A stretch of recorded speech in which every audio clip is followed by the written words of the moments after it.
Assalamualaikum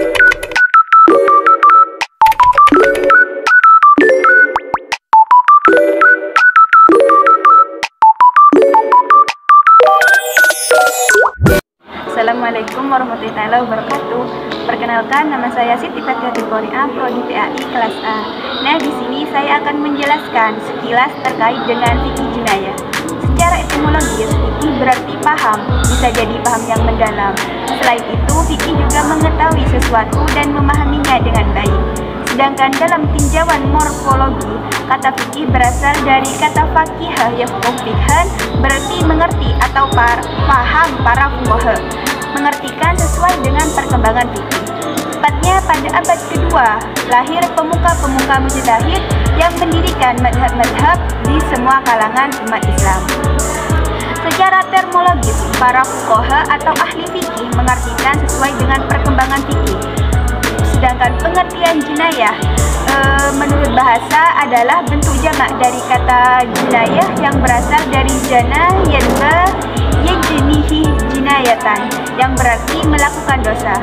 Sekalipun isim masdar atau kata dasar kata jinayah dipakai dalam bentuk jamak karena ia mencakup banyak jenis perbuatan dosa, karena ia kadang mengenai jiwa dan anggota badan secara disengaja ataupun tidak. Kata ini juga berarti menganiaya badan atau harta ataupun kehormatan.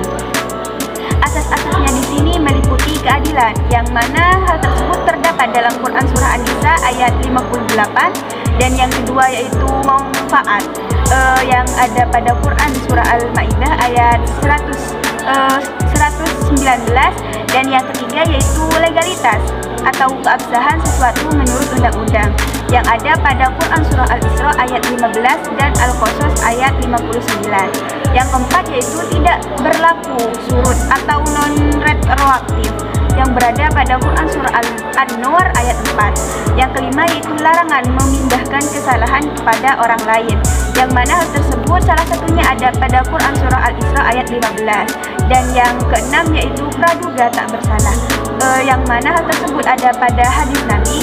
Dan yang terakhir yaitu pemanfaatan, yang ada pada Quran Surah Al-Baqarah ayat 178.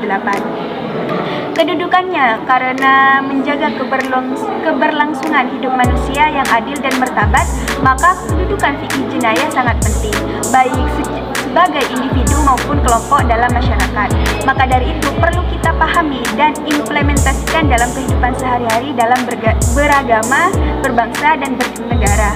Yang terakhir yaitu tujuan dari fikih jinayah, yaitu yang pertama memelihara agama, karena agama merupakan pedoman hidup manusia, dan di dalam agama Islam selain komponen-komponen akidah yang merupakan sikap hidup setiap muslim, terdapat juga syariat yang merupakan jalan hidup seorang muslim, baik dengan Tuhannya maupun berhubungan dengan manusia lain dan benda dalam masyarakat.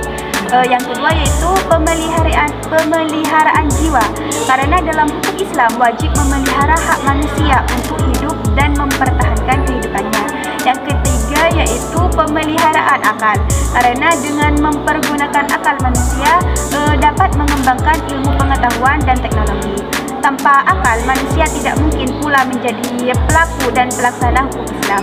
Yang keempat yaitu pemeliharaan keturunan, agar kemudian darah yang mengalir dapat dijaga dan kelanjutan umat manusia dapat diteruskan. Yang kelima yaitu pemeliharaan harta, karena hukum Islam melindungi hak manusia untuk memperoleh harta dengan cara yang halal dan sah. Mungkin hanya itu yang dapat saya sampaikan.